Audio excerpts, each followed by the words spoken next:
Baik, selamat datang teman-teman. Bagaimana kabarnya hari ini di malam Selamat malam. Jumat ini? Nggak di malam Sabtu.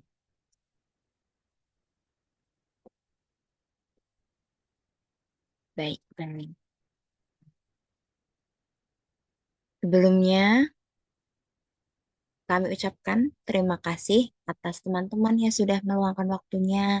Kemudian kepada para narasumber kita hari ini ada Kak Pipin dan Kak Titin. Lalu ada moderator kita nantinya yang akan memandu sesi pemaparan materi bersama dua narasumber kita dan juga tentunya kita berterima kasih kepada WA Grow.id yang sudah memberikan kesempatan untuk memberikan kesempatan kepada teman-teman menyimak terkait dengan substansi apa saja yang harus dipersiapkan dalam substansi itu seperti itu. Kemudian kami mohon maaf apabila nanti akan ada mungkin sedikit gangguan atau mungkin terkait dengan sinyal atau keluar masuk seperti itu karena kita melaksanakannya di dalam jaringan atau daring seperti itu. Sehingga kita lanjut ke acara selanjutnya. Perkenalkan, nama saya Alia Latifah Hanum yang akan menjadi MC, Mbak-Mbak MC yang akan membuka dan menutup kegiatan hari ini. Nah, untuk teman-teman nih, ada dari mana saja asalnya?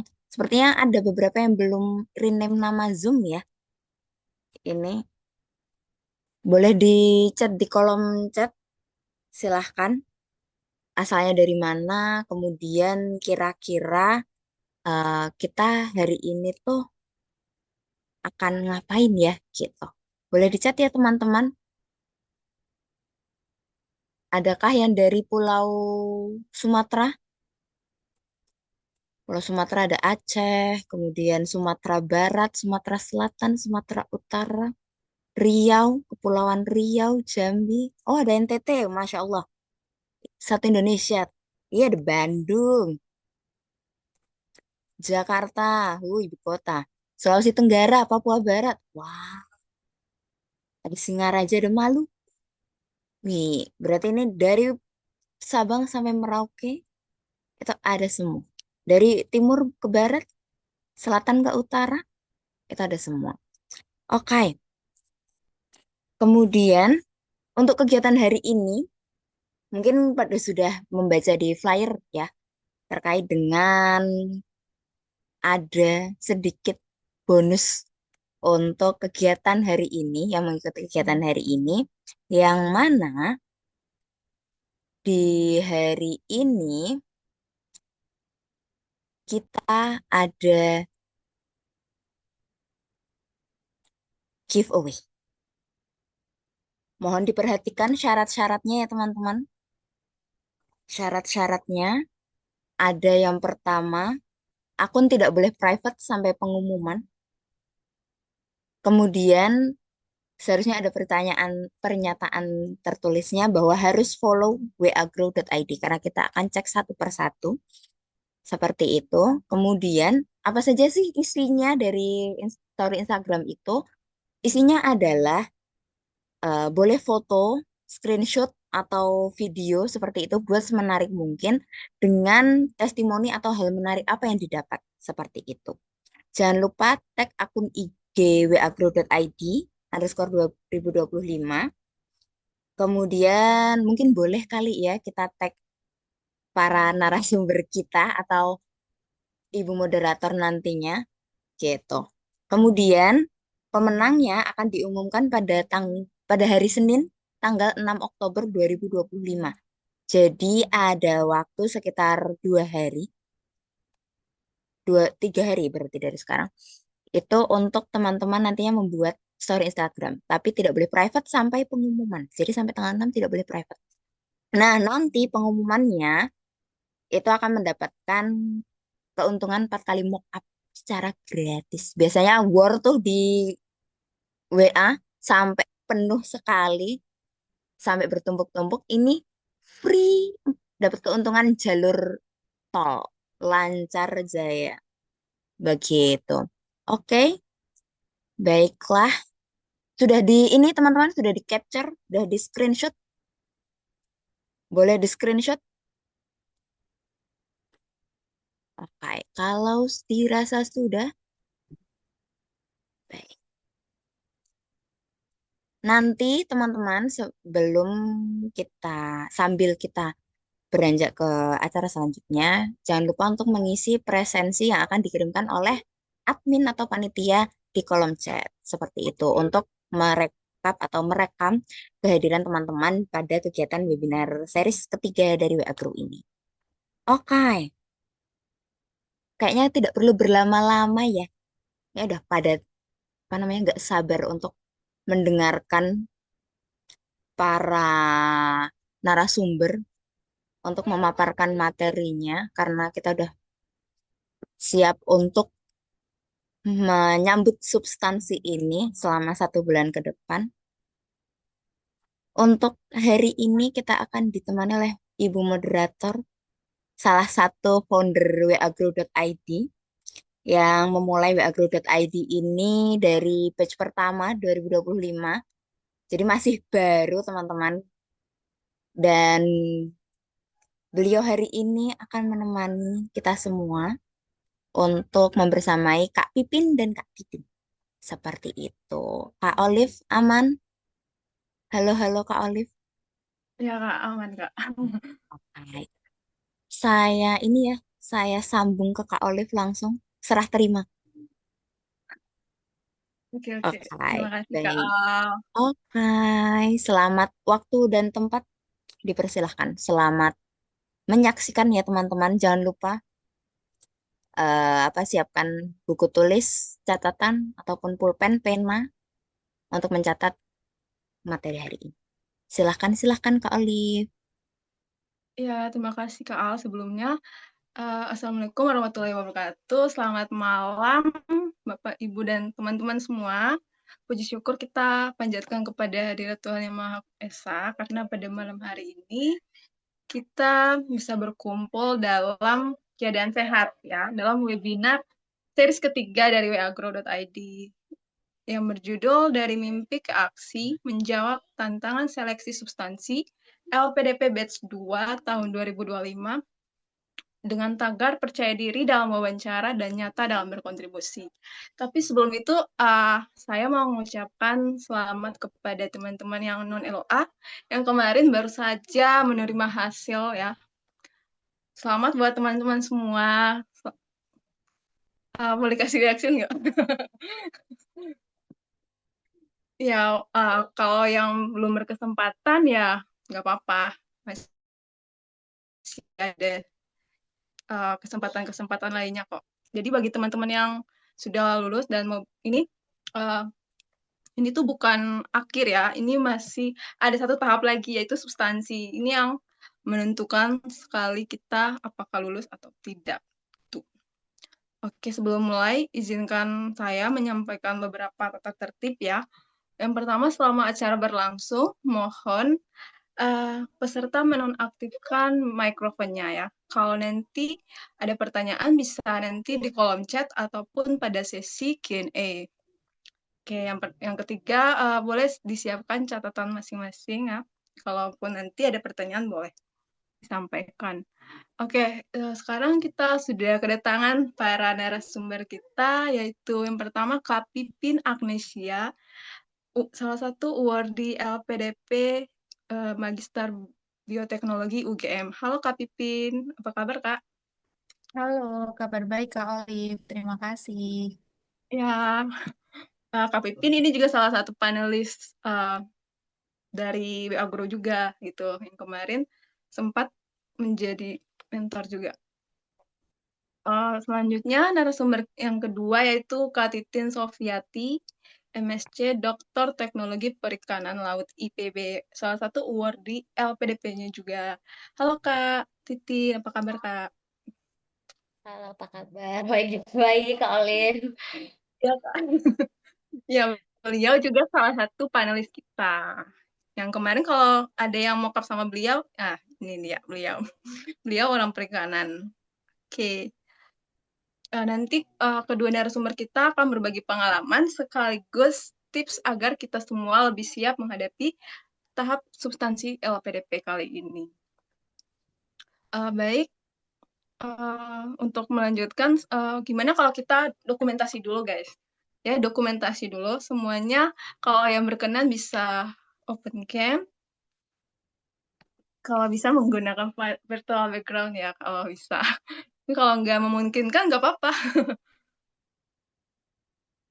Oke, udah? Ya, oke. Kalau sudah, semuanya kita siap ya dalam hitungan 3, 2, 1 ya. Aku hitung ya. 3, 2, 1. Oke, masih ada lagi? Sekali lagi, Kak. Sekali lagi. 1, 2, 3. Oke, terima kasih. Um, ya, Kak, nggak apa-apa. Oke, lanjut. Uh, kita masuk pada sesi materi kita ya, webinar yang pertama yaitu dari Kak Pipin. Narasumber pertama akan memaparkan materinya. Kepada Kak Pipin, saya persilakan, Kak. Oke, terima kasih Kak Olive untuk alokasi waktunya. Kalau boleh tahu berapa lama ya? Oh iya, 20 menit, Kak. Oke, selama 20 menit ya. Ya, Terima kasih.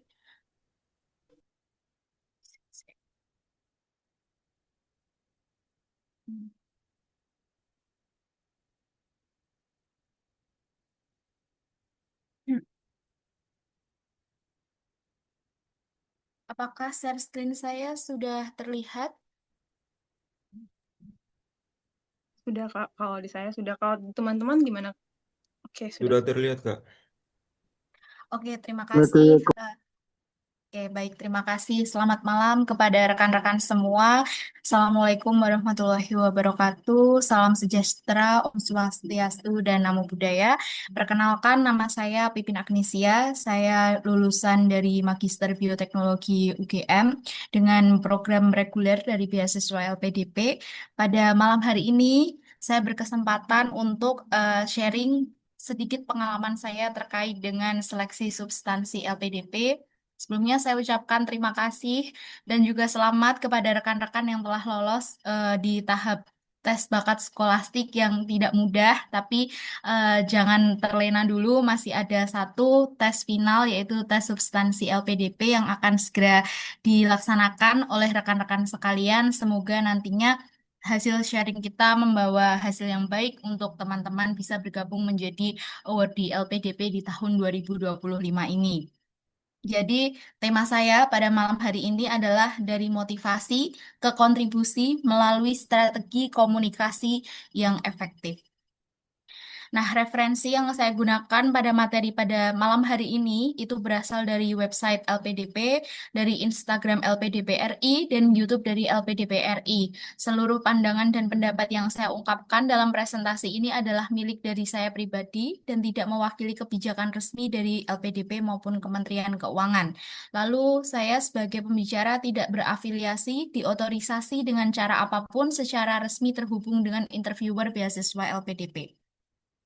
Nah, sebelum kita masuk lebih dalam lagi, saya ingin sedikit sharing bahwa di tes substansi LPDP ini akan ada 3 interviewer atau panelis, yaitu yang akan memberikan beberapa pertanyaan terkait dengan apa yang telah teman-teman maupun rekan-rekan sekalian kumpulkan dari seleksi administrasi. Ada 3, yaitu akademisi, yang kedua psikologi, dan yang ketiga praktisi. Peran dari masing-masing interviewer pada tahapan tes seleksi substansi LPDP ini, yang pertama akademisi, itu adalah orang-orang ataupun satu orang yang akan memberikan pertanyaan terkait dengan riset studi, tujuan studi, keterkaitan studi dengan teman-teman sekalian. Yang kedua adalah psikologi, yaitu panelis yang akan memberikan pertanyaan terkait dengan kondisi psikologi dari rekan-rekan sekalian. Lalu yang ketiga adalah praktisi. Ini biasanya adalah panelis yang nantinya akan ada ketika teman-teman mendaftar di jalur dokter spesialis seperti itu.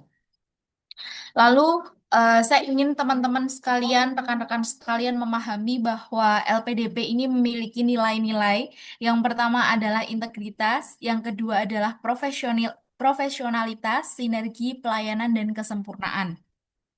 Lalu ada juga visi dari LPDP, yaitu menjadi lembaga pengelola dana bertaraf internasional guna untuk menyiapkan kita selaku sumber daya manusia Indonesia yang berdaya saing global, serta mendorong inovasi bagi Indonesia yang sejahtera, demokratis, dan berkeadilan. Lalu ada juga misi dari LPDP, mempersiapkan pemimpin dan profesional masa depan, lalu mendorong riset strategis dan inovatif, serta lalu yang ketiga adalah menjamin keberlangsungan pendanaan pendidikan. Nah, 3 poin ini perlu kita pahami karena nantinya poin-poin yang telah ada di LPDP ini akan dikembalikan keselarasannya dengan rekan-rekan pendaftar dari beasiswa LPDP ini. Lalu untuk tata tertib seleksi substansi LPDP biasanya kita lakukan secara online dengan alokasi waktu maksimal 1 jam untuk saat ini. Lalu peserta tidak diperkenankan untuk mengubah jadwal wawancara melalui tiket bantuan maupun semacamnya. Lalu peserta diharuskan bersiap 1,5 jam sebelum wawancara dimulai dengan toleransi keterlambatan 10 menit. Lalu diwajibkan mempersiapkan alat komunikasi yang kompatibel, laptop atau PC atau komputer dengan fitur kamera dan speaker yang baik, serta jaringan internet yang stabil. Lalu yang selanjutnya adalah diwajibkan berada dalam satu ruangan sendiri kecuali peserta disabilitas dan tidak boleh terganggu dengan aktivitas lain. Lalu dilarang untuk mendokumentasikan proses wawancara, mencatat serta merekam karena hal ini juga kita tahu ya pada seleksi skolastik kemarin ternyata skornya muncul dengan catatan tertentu. Ada skor yang tidak lolos dengan catatan bahwa mungkin melakukan tindakan kecurangan. Sekarang LPDP semakin ketat, jadi semoga teman-teman untuk kedepannya lebih berhati-hati dan selalu mengutamakan kejujuran. Lalu yang selanjutnya adalah mengenakan pakaian yang rapi dan sopan dan tidak memakai masker, makan maupun izin ke toilet, serta wajib untuk mengisi survei seleksi substansi setelah proses wawancara agar hasil wawancara atau substansinya dapat dibuka pada pengumuman. Lalu, bagaimana sih cara kita untuk bersikap dan berbicara kepada panelis? Yang pertama adalah kita harus menunjukkan sikap yang ramah dan percaya diri, menjadi seseorang yang genuine, apa adanya, tapi memiliki nilai positif, tidak arogan, dan tidak self-centered. Artinya adalah tidak terlalu banyak menggunakan kata saya, tapi bisa kita ganti dengan kami. Lalu yang kedua adalah open-minded, terbuka pada kritik yang saran diberikan pada panelis, baik melalui pertanyaan, baik melalui feedback yang telah diberikan oleh panelis, kita terbuka. Lalu yang ketiga adalah konsisten. Artinya adalah apa yang telah kita tulis di dalam CV adalah jawaban yang akan kita sampaikan kepada panelis. Boleh tidak dilakukan improvisasi atau semacam elaborasi penambahan keterangan yang lebih detail, itu boleh. Lalu yang keempat adalah gestur yang positif. Artinya adalah kita tersenyum sopan, rileks, dan menjaga kontak mata kepada setiap panelis yang memberikan kita pertanyaan. Lalu yang terakhir adalah menunjukkan bahwa sikap dan sifat nasionalisme. Hal ini penting karena LPDP sendiri itu memiliki poin kontribusi yang nantinya berdampak bagi Indonesia ke depannya. Lalu poin-poin apa aja yang akan digali pada oleh interviewer? Yang pertama adalah kesesuaian informasi, lalu yang kedua adalah kesamaan visi misi dengan LPDP dan Asta Cita Presiden hingga tahun 2045, lalu latar belakang studi kita, research gap dan urgensi dari studi kita, lalu yang keempat adalah motivasi dan komitmen studi serta kembali ke Indonesia. Yang kelima adalah kontribusi untuk mengabdi, serta yang terakhir adalah aspek kepribadian baik secara karakter maupun kondisi psikologis. Lalu aspek dari penilaian tes substansi LPDP secara umum bisa kita bagi jadi tiga. Yang pertama adalah seseorang memiliki pola pikir strategis. Artinya kita punya rencana kontribusi yang jelas, baik dari jangka pendek, jangka menengah, maupun jangka panjang, serta kita tahu bagaimana cara Kak mengimplementasikan Pipin, mohon mimpi maaf, kita. Ya, halo. suaranya jadi kecil. Cek, suara saya kecil ya? Iya, Kak. Mohon maaf. Sangat kecil ya? Itu, Mbak. Nggak. Oh iya ya. Sebentar, saya coba ganti pakai headset.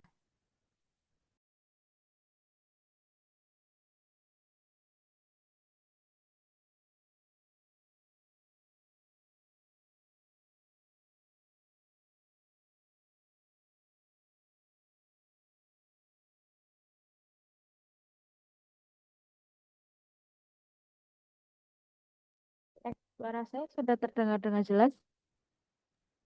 Iya, Kak, sudah. Oke, saya izin lanjutkan rekan-rekan sekalian. Jadi ada aspek penilaian tes substansi, itu ada tiga, pola pikir strategis, yaitu dari rencana kontribusi dan cara implementasi, lalu kekuatan rencana studi dan pengabdian kita. Jadi kita harus tahu detail studi kita kemana, program dari universitas tujuannya itu apa saja, lalu keterkaitan antara studi dengan karir dan masyarakat. Yang terakhir, adalah kekuatan mental, sikap adaptif, resilient, dan percaya diri, serta yang paling penting juga adalah kemampuan untuk mengidentifikasi dan mengetahui solusi untuk masalah. Seperti itu. Lalu yang selanjutnya, hmm, oke. Oke, sesi wawancara biasanya terbagi menjadi tiga. Yang pertama adalah opening. Singkat saja, rekan-rekan tidak perlu untuk terlalu panjang. Perkenalkan diri secara ringkas dan padat. Nama kita siapa, background pekerjaan maupun pendidikan, dan tujuan studi kita kemana. Lalu yang kedua adalah mempersiapkan jawaban untuk pertanyaan yang umum biasanya muncul dengan dalam bahasa Indonesia maupun Inggris, serta menyampaikan jawaban berdasarkan data-data terkait. Seperti itu. Lalu yang terakhir adalah closing statement.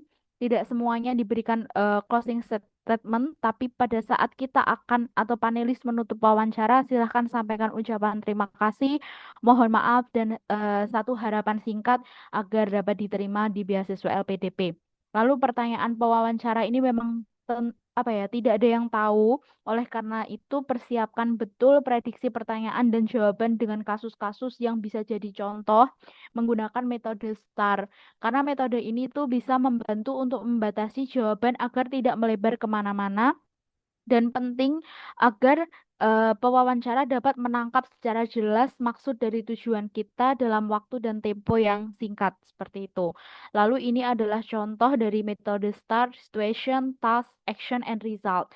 Contohnya adalah eh, kita ada pertanyaan, pernah tidak melakukan sesuatu tanpa dibayar dan bagaimana menyikapinya. Jadi contohnya di sini ada situasi saya harus membantu mengajari anak SD di sekitar rumah saya dari keluarga yang tidak mampu, mungkin untuk mencari guru les. Kemudian tugas kita adalah apa? Tidak hanya membantu mengerjakan PR, tetapi juga memberikan motivasi kepada anak-anak agar lebih serius dalam bersekolah. Lalu aksi yang diberikan di sela-sela dalam mengerjakan tugas dan membaca materi yang akan dipelajari besok, saya akan coba untuk membicarakan apa yang mereka pikirkan soal masa depan dan cita-cita. Soal masa depan dan cita-cita. Hasilnya adalah bagian dari result, meski masih SD, anak-anak tersebut sudah bisa mendefinisikan rencana masa depan mereka sendiri. Misal, saya ingin lanjut untuk sekolah di jenjang yang lebih tinggi, memiliki cita-cita menjadi seorang dokter maupun seorang guru, dan akhirnya kita sampaikan bahwa saya tidak dibayar, bahkan saya mengorbankan waktu pribadi saya, namun saya menganggap ini adalah salah satu bentuk kontribusi pengabdian dan amal dari ilmu yang selama ini saya dapatkan. Jadi ada kesimpulan yang bisa kita ambil dari melakukan suatu kegiatan itu gitu. Lalu yang selanjutnya, bagaimana kita bisa menjadi seorang kandidat yang kuat untuk bisa diterima oleh LPDP. Yang pertama adalah mampu untuk menjelaskan aliran ide yang terstruktur dan terhubung. Ini akan saya jelaskan di slide selanjutnya. Mampu dengan menunjukkan keterampilan dan kualitas kepemimpinan. Ini bisa kita ambil contohnya ketika kita punya pengalaman organisasi ataupun di komunitas, mengikuti proyek riset maupun hal lainnya di luar kegiatan akademik. Lalu mampu menyebutkan contoh konkret dan pengalaman yang kuat yang berkaitan dengan tujuan studi, berbicara dengan sikap profesional dan nada suara yang antusias, lalu mampu mengungkap rencana masa depan yang ambisius namun terukur serta cara mencapainya itu bagaimana. Memberikan jawaban yang otentik, artinya adalah jawaban memang berasal dari kita mampu untuk melakukan dan fokus pada pengalaman unik yang relevan. Jadi tidak semua pengalaman dari banyaknya pengalaman yang rekan-rekan telah lakukan itu bisa disampaikan kepada panelis, tapi pilihlah satu dua pengalaman yang memang relate dengan tujuan studi kalian. Penting untuk dilakukan gitu. Lalu soroti pencapaian utama dengan percaya diri, tapi tidak terkesan sebagai seseorang yang arogan. Yang selanjutnya adalah mampu mengungkapkan rencana yang berdedikasi untuk memberi kembali kepada masyarakat seperti studi kasus yang saya jelaskan sebelumnya dan mampu menunjukkan bahwa Anda adalah orang yang benar-benar passionate di bidang atau jurusan yang kita tuju. Lalu jangan menjadi kandidat yang lemah. Artinya adalah menghindari sesuatu yang kurang fokus ketika bercerita sehingga alur ide yang diceritakan tidak terstruktur dengan jelas, seperti metode STAR.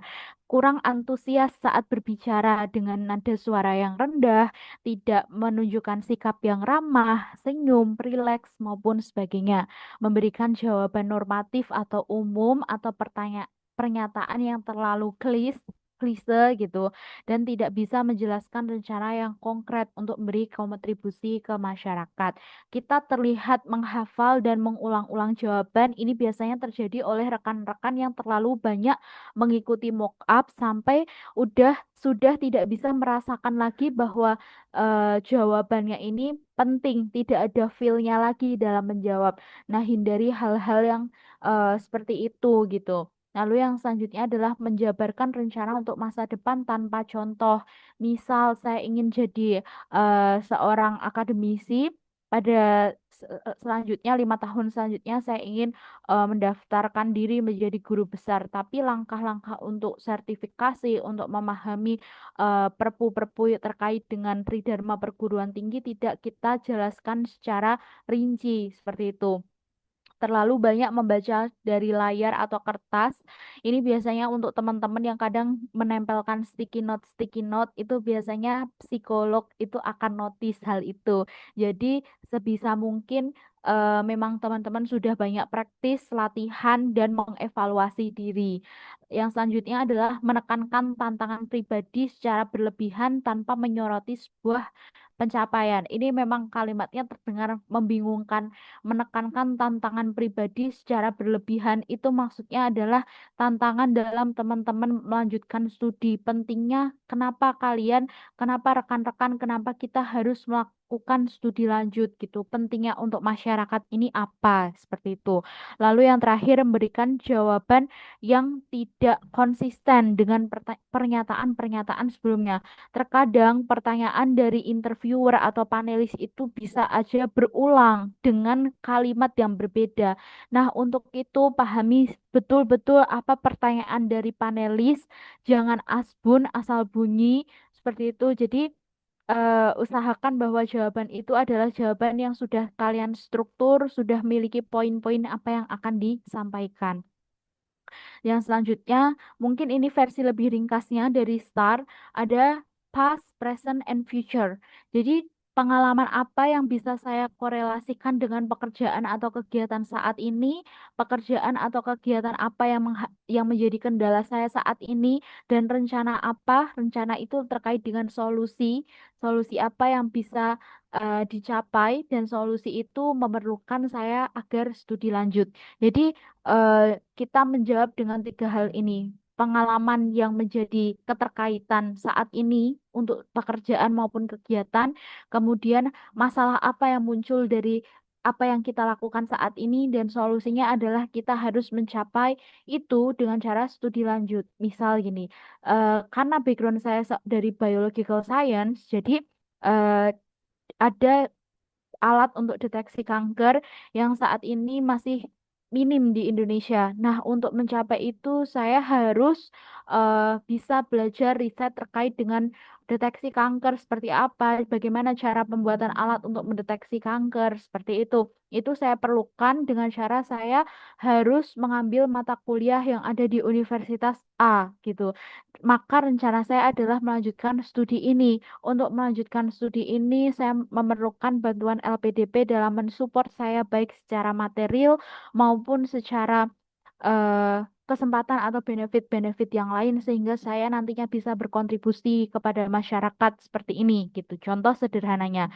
Nah, yang perlu kita garis bawahi adalah fokus untuk mencari alasan studi lanjut yang sejalan dengan tujuan diri kita, yang sejalan dengan apa yang ingin kita lakukan dengan memberi kebermanfaatan, bukan hanya sekedar FOMO atau fear of the missing out. Berhenti juga untuk mengejar approval dari orang lain gitu. Jadi kita fokus aja ke tujuan kita. LPDP tidak pernah berfokus pada berapa banyak saingan kita, tapi berfokus pada sepenting apa rekan-rekan sekalian melanjutkan studi. Lalu yang selanjutnya adalah ini contoh-contoh pertanyaan terkait dengan studi lanjut, mengapa memilih jurusan A di Universitas B, pekerjaan saat ini dan yang sudah dilakukan pada masyarakat, bagaimana studi yang ditempuh bisa membantu mewujudkan tujuan, prestasi akademik maupun non-akademik, pengalaman organisasi, serta dampaknya bagi masyarakat, apakah akan pulang kembali ke Indonesia setelah studi dan apa saja yang dilakukan ketika kembali ke Indonesia dan peran di bidang apa yang akan diambil. Yang selanjutnya adalah pertanyaan terkait dengan riset. Nah, ini tuh yang akan ditanyakan oleh panelis dari akademisi, penelitian yang akan dilakukan, impact-nya ini tergeneralisir dari teman-teman yang STEM maupun non-STEM. Pentingnya penelitian tersebut untuk dilakukan, urgensi atau penelitian itu untuk Indonesia tuh sekarang itu berada di tahap sepenting apa gitu. Kontribusi nyata yang bisa diberikan. Lalu yang selanjutnya persiapan yang sudah dilakukan dalam menjalani studi dan apakah sudah menghubungi berkorespondensi dengan calon supervisor di kampus tujuan dan apakah penelitian yang dijalankan ini linier seperti itu. Ini adalah pertanyaan personal terkait dengan background diri, kelebihan dan kekurangan. Nah, yang biasanya atau paling sering ditanyakan, apa yang membedakan diri Anda dengan pelamar beasiswa LPDP lainnya dan mengapa LPDP harus memilih Anda? Krusialnya dari pertanyaan ini, ya kita kembalikan bahwa tujuan kita melanjutkan studi untuk membantu masyarakat menyelesaikan permasalahan A, permasalahan B, permasalahan C, seperti itu. Tujuan yang ingin diraih dalam jangka waktu tertentu, rencana yang dilakukan jika gagal dari beasiswa LPDP, dan prestasi maupun kegagalan yang pernah terjadi, sama apa yang dihadapi selama 1 tahun terakhir dan bagaimana diri kita menyikapi hal tersebut. Selanjutnya adalah insentif teori. Nah, di sini yang perlu saya sampaikan adalah bagaimana rekan-rekan sekalian menambah motivasi diri menyiapkan tes substansi ini. Yang pertama, ternyata insentif teori itu adalah seseorang itu bisa memunculkan sebuah motivasi dalam diri mereka sendiri akibat dorongan atau faktor dari luar. Contohnya adalah ketika kita memilih reward yang paling kita sukai, memberikan deretan opsi reward lainnya. Jadi kita akan berusaha kita memberikan effort yang lebih dan ketika itu tercapai kita bisa memberikan sedikit reward kecil pada diri sendiri seperti itu. Bagaimana kita memvisualisasikan keberhasilan, lalu tetap realistis kepada tujuan. Artinya realistis di sini ada pelamar LPDP yang kadang ketika dia pulang, saya ingin berkuliah di University of Heidelberg di Jerman gitu. Ketika pulang, saya ingin membangun dan mendirikan sebuah pabrik sumber daya energi listrik terbesar, misal di Maluku seperti itu. Nah, Mungkinkah ketika kita hanya menyampaikan seperti itu panelis akan percaya? Gitu. Jadi kan ada hal yang nggak realistis di sini. Jadi untuk membangun sebuah pabrik, kita harus mulai dari paling dasar. Nah, apakah kita sudah memulai dari yang paling dasar gitu? Misalkan bekerja sama dengan pihak-pihak terkait seperti itu dengan PLN maupun dengan BRIN dan sebagainya. Jadi nyatakan rencana rekan-rekan sekalian dengan jangka waktu yang realistis gitu dan bisa mungkin, sangat mungkin untuk dicapai. Seperti itu. Yang terakhir adalah apa yang menjadi titik keberhasilan kita di tes seleksi substansi LPDP adalah praktis, praktis, praktis, lakukan simulasi secara pribadi, mentoring kepada grup, baik melalui awardee sekitar Anda maupun orang-orang yang mungkin bisa Anda ajak untuk latihan bersama seperti itu. Jangan fokus pada berapa banyak jumlah pendaftar dan berapa yang diterima, tapi fokus saja pada masalah dan rencana kontribusi yang akan teman-teman atau rekan-rekan sekalian lakukan gitu. Karena kembali lagi LPDP hingga saat ini didanai dengan dana abadi.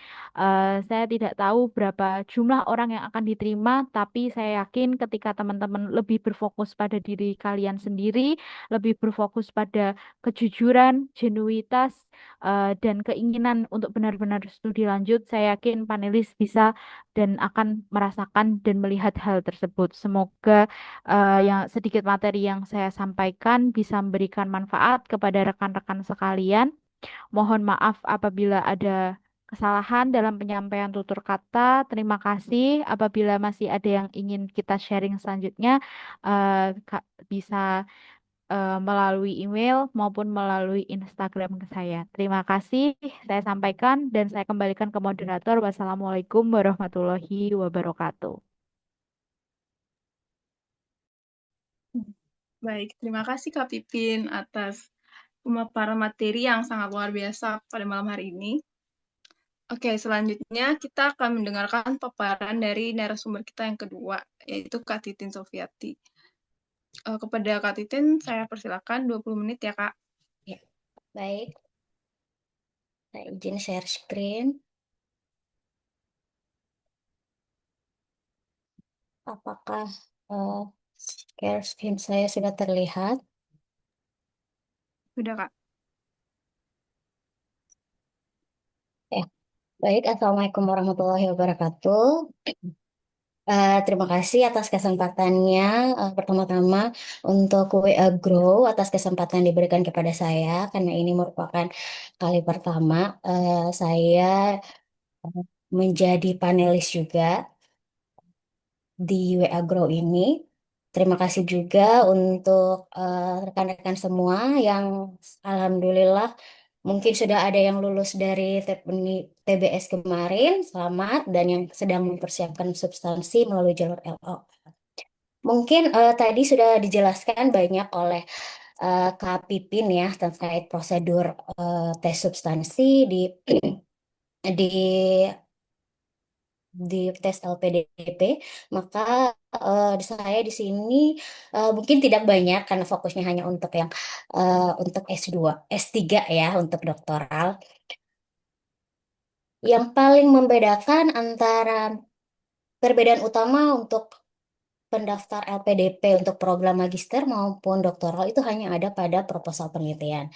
Nah, namun dengan perbedaan ini itu dapat membuat eh, proses jalannya tes substansi itu cukup berbeda secara signifikan. Mungkin teman-teman semua sudah melihat tadi pemaparan dari Kak Pipin bahwa banyak sekali kriteria atau banyak sekali hal-hal yang mungkin harus kita pelajari terlebih dahulu sebelum jalannya tes substansi. Nah, untuk yang program doktoral itu tambah satu hal yang memang kita harus persiapkan lebih detail lagi atau lebih pelajari lebih dalam lagi, yaitu proposal penelitian kita. Nah, eh, di sini saya memberikan beberapa poin yang memang kita harus fokus di situ sebagai peserta yang memang tujuan kita S3 ya. bahwa yang pertama itu proposal itu bakal tuntas. Saya katakan tuntas di sini kenapa? Karena eh, untuk durasi wawancara ketika tes substansi untuk program S2 mungkin kita akan berputar pada hal-hal umum yang telah tadi Kak Pipin sampaikan ya. Tapi kalau yang untuk S3 hampir 60 sampai 80% durasi wawancara itu berputar hanya di proposal. Nah, kenapa? Karena mungkin ini adalah hal yang penting. Jadi kita diharapkan itu harus bagaimana ya, benar-benar memahami secara mendalam. Memahami tidak hanya dalam artian kita memang sudah menulis, namun dalam pemaparannya ketika pertanyaan-pertanyaan berpusat pada proposal kita harus based on data. Nah, kenapa? Karena saya contohkan ketika kita ditanya landasan teori kita kenapa mengambil penelitian ini, kita tidak hanya harus menguraikan bahwa oh, misalkan saya contohkan kalau saya penelitiannya ke perikanan tuna. Yang diingin mereka tahu itu kenapa perikanan tuna menjadi topik penelitian, karena berdasarkan apa. Nah, berdasarkan itu kita tidak boleh menjawab karena tuna itu potensinya besar, bukan besar tapi yang diinginkan itu besarnya berapa.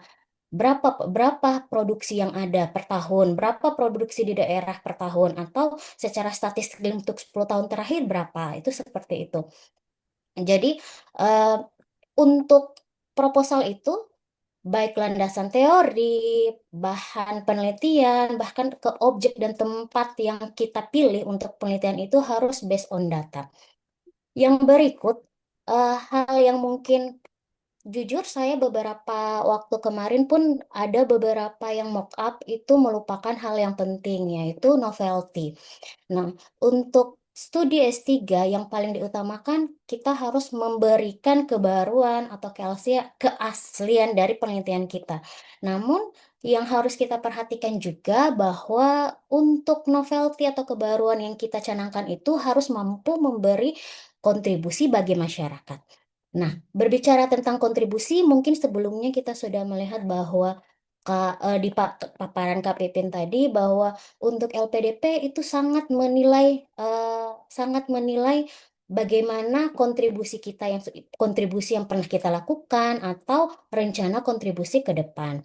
Begitupun dalam dalam proposal riset kita ini kita harus mampu meyakinkan pewawancara bahwa hasil penelitian kita ini memang nanti dapat diterapkan atau mampu memberikan kontribusi bagi masyarakat yang luas maupun pada kelompok-kelompok yang kecil atau bahkan jika kita berasal dari eh, instansi-instansi pembuat kebijakan, mungkin dengan hasil riset kita mampu menjadi landasan teori untuk suatu kebijakan tertentu.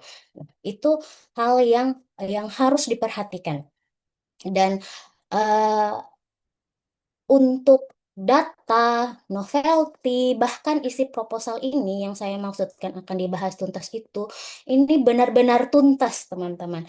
Mungkin kita sudah tahu bahwa ada 3 pewawancara dari pada saat tes substansi itu sendiri, dan salah satunya sudah pasti untuk akademisi itu mereka yang benar-benar pakar di bidangnya. Sehingga hal-hal yang kecil dan yang ada di proposal kita pun kita harus benar-benar menguasai. Bahkan misalkan jika objek penelitian kita itu misalkan saya contohkan untuk saya, misalkan penelitian saya itu tuna, pertanyaan dasar sehingga berapa jenis tuna yang ada di Indonesia pun itu kemungkinan akan ditanyakan. Nah, oleh karena itu eh, kita akan terput- berputar di sini, berputar pada isi proposal, pada metode, apa saja yang kita harapkan ke depan, novelty apa yang harus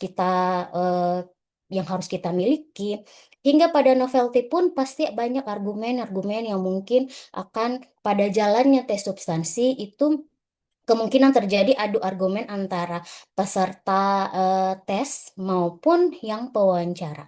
Dan ini pernah terjadi. Oleh karena itu, kita yang sebagai calon doktor, kita benar-benar harus eh, menguasai proposal yang mendalam. Kalau saya katakan mendalam, memahami secara mendalam. Dan yang terakhir, jangan lupakan bahwa ada yang namanya pasca studi.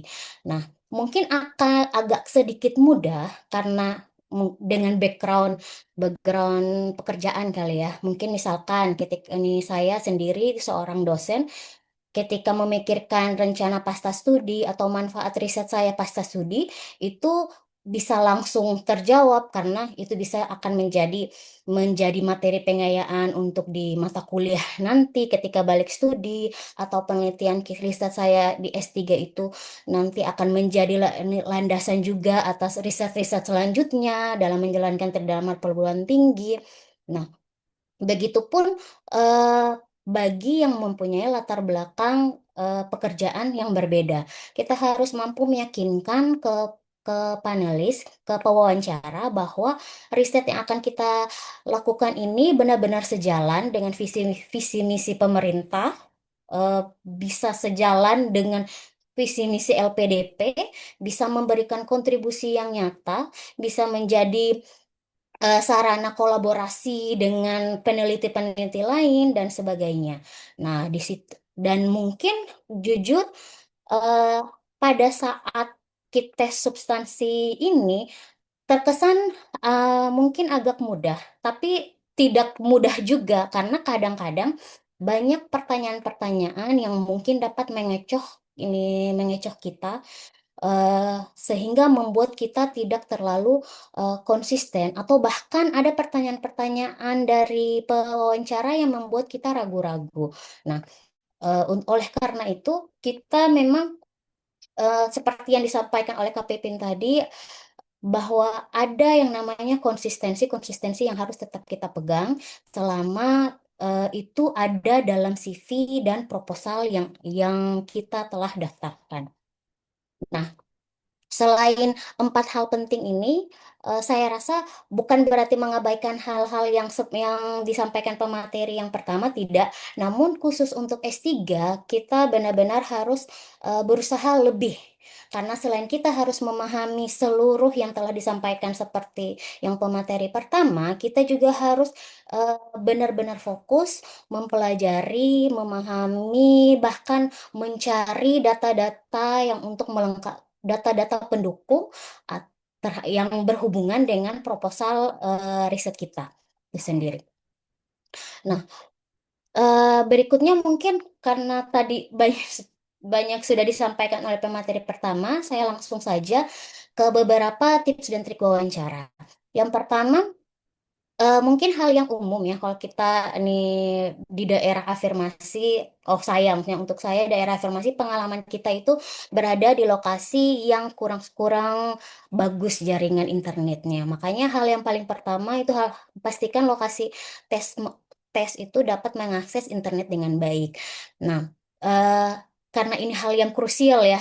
Dengan sedikit saja ada gangguan internet, sudah pasti akan mengganggu proses jalannya tes substansi, sehingga bahkan itu juga dapat berdampak kepada kita secara psikologi, mungkin akan panik dan sebagainya. Nah, yang kedua, itu first impression. Benar seperti ini yang disampaikan juga oleh Kak Pipin tadi, bahwa penampilan, tata bahasa, bahkan gestur tubuh kita pun kita harus jaga. Ada yang dalam proses wawancara terkadang punya kebiasaan seperti menggunakan tangan, gestur yang seolah-olah menggurui dan seperti itu. Itu kalau bisa saya sarankan mungkin lebih di dikondisikan lagi. Usahakan dalam gestur tata bahasa itu dalam keadaan formal, dan sudah pasti kalau penampilan itu berkaitan dengan aturan-aturan sebelum substansi, menggunakan kostum dan lain sebagainya. Karena secara tidak langsung untuk kesan pertama kita dengan pewawancara pun, karena memang ini dilakukan secara daring ya, itu pasti memberi efek tertentu antara kita sebagai peserta maupun dengan penanya dari pihak LPDP-nya. Nah, yang ketiga itu harus fokus dan menjawab pertanyaan dengan singkat, padat, dan jelas. banyak sekali saya menemukan ketika mock up peserta kebanyakan menjawab pertanyaan terlalu berbelit-belit. Nah, itu seperti kalau menurut pendapat saya ini secara pribadi lebih baik fokus saja pada pertanyaannya dan menjawab pertanyaan sesuai dengan apa yang ditanyakan. Karena kadang pengalaman ketika kita menjawab pertanyaannya terlalu panjang, itu kadang di stop di tengah jalan dan itu merupakan shock terapi juga untuk kita sebagai peserta dalam kondisi seperti itu. Nah, yang keempat ini juga penting yang juga disampaikan oleh Kak Pipin bahwa konsisten. Kita diharapkan untuk mempertanggungjawabkan apa yang telah kita tulis di CV dengan pada saat proses wawancara, sehingga pada saat kita diwawancarai pertanyaan-pertanyaan pasti akan berputar-putar hanya ada di situ. Namun ketika kita terkecoh dan jawabannya tidak konsisten dengan apa yang kita tulis, sudah pasti itu secara psikologi terkadang dinilai ragu-ragu, tidak pasti, dan sebagainya. Nah, tips yang terakhir, pahami LPDP. Saya seperti yang Kak Pipin juga bilang bahwa LPDP punya visi misi tertentu, LPDP punya target-target tertentu, dan itu untuk seluruh calon awardinya harus memahami, harus mempelajari, dan bila perlu mengaplikasikannya dalam proses menjawab, dalam proses rencana studi dan sebagainya. Namun yang satu mungkin saya ada sedikit pandangan tertentu karena memang ini berdasarkan pengalaman. Ini mungkin kalau bisa, ini juga untuk saran untuk peserta, ketika ada pertanyaan-pertanyaan seperti kenapa memilih LPDP sebagai beasiswa dan sebagainya, itu kalau disarankan jangan menomorsatukan kenapa memilih LPDP karena finansialnya. Nah, itu agak-agak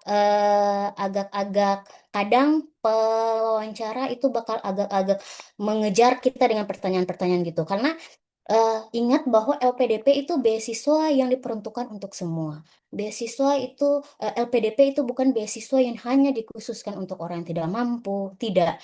Meskipun penerima LPDP ada juga melalui jalur tertentu yang memang syarat-syaratnya ada yang prasejahtera misalkan.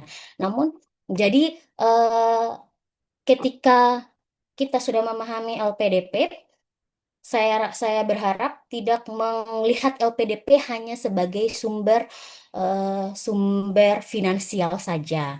Mungkin seperti itu. Nah, mungkin sekedar tambahan bahwa kita memang tidak mudah untuk memperoleh untuk bisa menjadi awardi. Namun bukan berarti tidak bisa digapai. Semua butuh latihan, benar seperti kata Kak Pipin juga, semua butuh latihan. Ada yang benar-benar diberi gift one shot, sekali tes langsung jadi awardi. Namun itu semua pun dia lewati dari proses yang cukup panjang, belajar, latihan, dan belajar, latihan terus-menerus. Jangan lupa untuk berdoa agar kita juga bisa menjadi salah satu awardi di batch 2 ini. Mungkin itu saja yang ingin saya tambahkan. Selebihnya, kurang lebihnya saya mohon maaf. Wassalamualaikum warahmatullahi wabarakatuh. Saya kembalikan. Terima kasih Kak, sangat inspiratif banget dan uh, teman-teman bisa menyimak tips and trick dari Kak Titin sama Kak Pipin yang tadi ya. Jadi